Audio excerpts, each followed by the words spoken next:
We have a date for the return of Magic Mornings that comes with a cool money-saving benefit for hotel guests. Haunted Mansion is closing. Monsters Inc. is closing. Oogie Boogie Bash is sold out. And we've got an interesting rumor about a new fireworks show coming to Disneyland. All coming up next on Fresh Baked.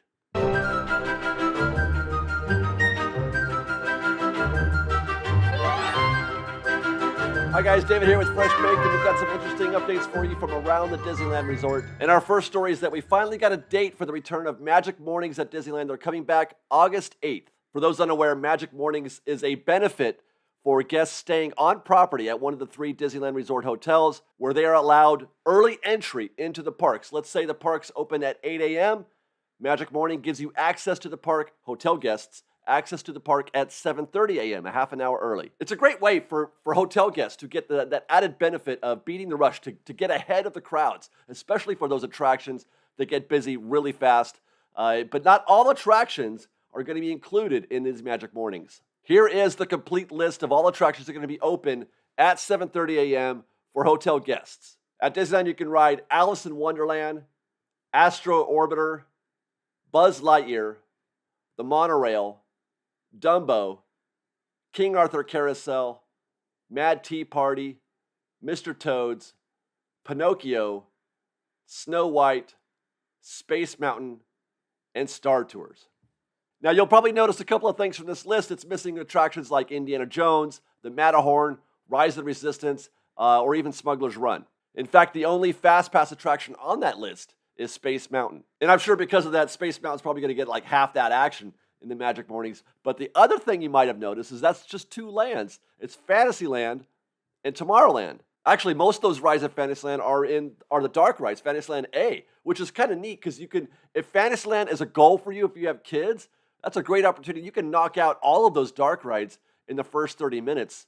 And then you're kind of primed, actually, to arrive at the Peter Pan queue at 8 a.m., just slightly ahead of the rope drop crowd. They're all going to be rushing in to rope drop Peter Pan.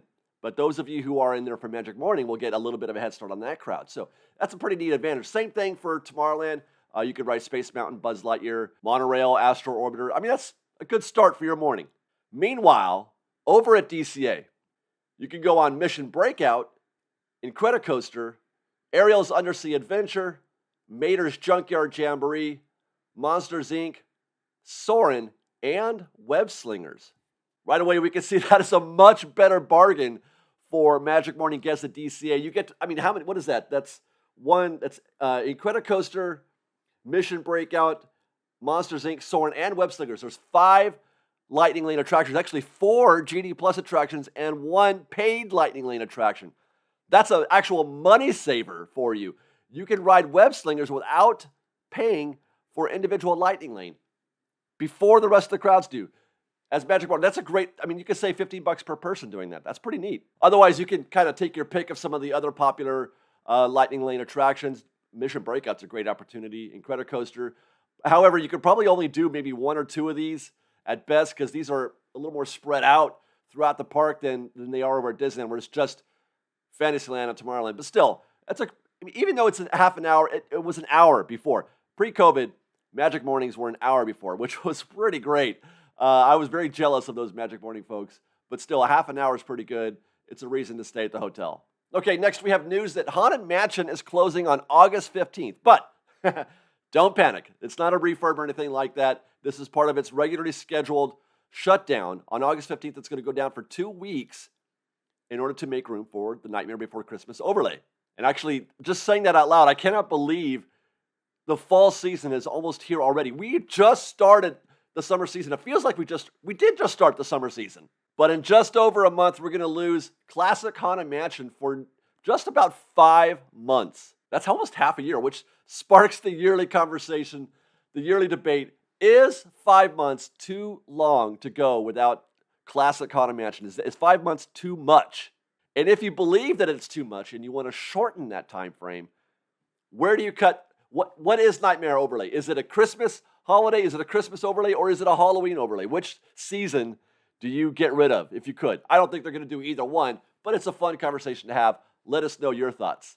Also on August 15th, Mike and Sully's To the Rescue Monsters Inc. ride at DCA is going to be closing for a refurb, although we don't have a date yet for its reopening, which this also does spark another debate. Will it be in Encanto? I kid, of course. This next story is kind of old news, but I've been down for a little bit, and I haven't had a chance to talk about this yet, and I have some thoughts, some interesting thoughts. Oogie Boogie Bash sold out. This is news mostly because it sold out in 5 days.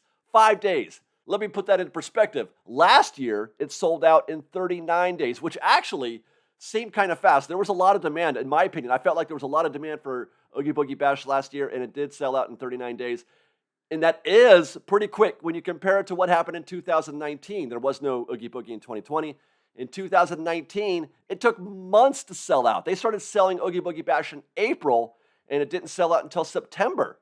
So that's why I'm talking about this. What happened this year that made Oogie Boogie Bash sell out completely in 5 days? Is the show that good at DC? I mean, it is a good show. Oogie Boogie Bash is a good show. Is it that good? Are people finally starting to catch on and they're changing their mind, deciding to go to it this year, whereas, in previous years they didn't? Or did they sell fewer tickets? This is one of those situations where Disney is trying to create artificial scarcity. They limit the number of sales at the outset, and then once everybody rushes in and buys them, they say, hey, you know what? We found a few more in the back in the stock room. Here's some more Oogie Boogie Bash tickets. I'm doubtful on that one, but there's a third possibility. Is it because they stopped selling Magic Keys? Our guests who would normally right now be the owner of a Magic Key, but they do not. Are they now making this a priority over just a random visit to the parks where they pay full price? In fact, actually, now that I think about it, by the time this event starts, all those early adopters, the people who joined the Magic Key program in August, will have expired. We don't even know, we still don't know for sure.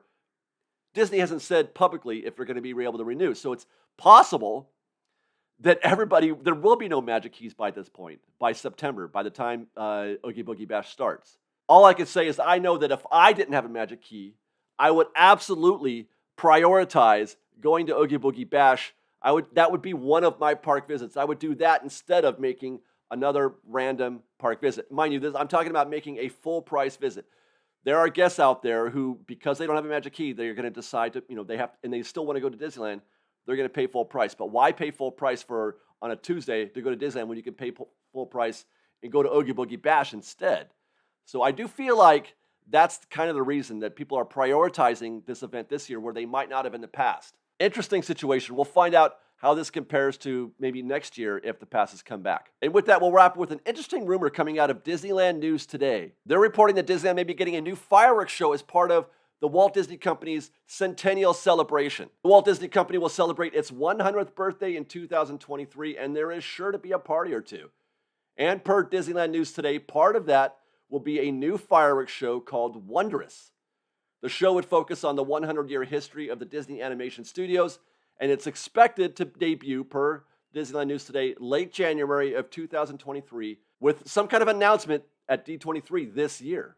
Interesting, the article also referenced an earlier report where Disney is looking to add some 2D animation projects. This is interesting, especially for those who are longing for the vintage, well, it's now vintage, the traditional 2D animation style. We're talking about Lion King and Little Mermaid from the Renaissance era, or even Pinocchio and Snow White. What if, hey, let's bring back the multi-plane camera now that I'm thinking of Pinocchio. I hope this is true. I hope all of it is true. A new show would be great, a new fireworks show, and 2D animation. I would really be looking forward to that. Not that I don't love the photorealistic levels that they've achieved in 3D animation. Toy Story 4 was beautiful to look at, but I mean, don't you just kind of miss, the last one I think was it Tangled? Was Tangled the last 2D animation film? Man, it's been a minute. Anyway, that's our update for you guys this week. We've got a date for Magic Mornings, August 8th. They're coming back, and you can even save a little money for you hotel guests by going to Web Slingers before Rope Drop. Haunted Mansion and Monsters, Inc. are going down, but not for too long, hopefully. Oogie Boogie Bash sold out fast, but I think the lack of Magic Key sales is the reason. And a fun rumor of a new fireworks show heading to Disneyland this coming January. Very exciting. Let us know in the comments below, Fresh Baked. Ask a question. We'll try to answer it for you. In the meantime, follow us on Instagram at _Fresh Baked, on Twitter at Fresh Baked Disney, that's fresh with no E, and on TikTok at Fresh Baked Disney. If you like our show and want to show your support, please do consider joining our Patreon campaign at patreon.com/freshbaked. Otherwise, thanks again for watching, everybody. We love you guys.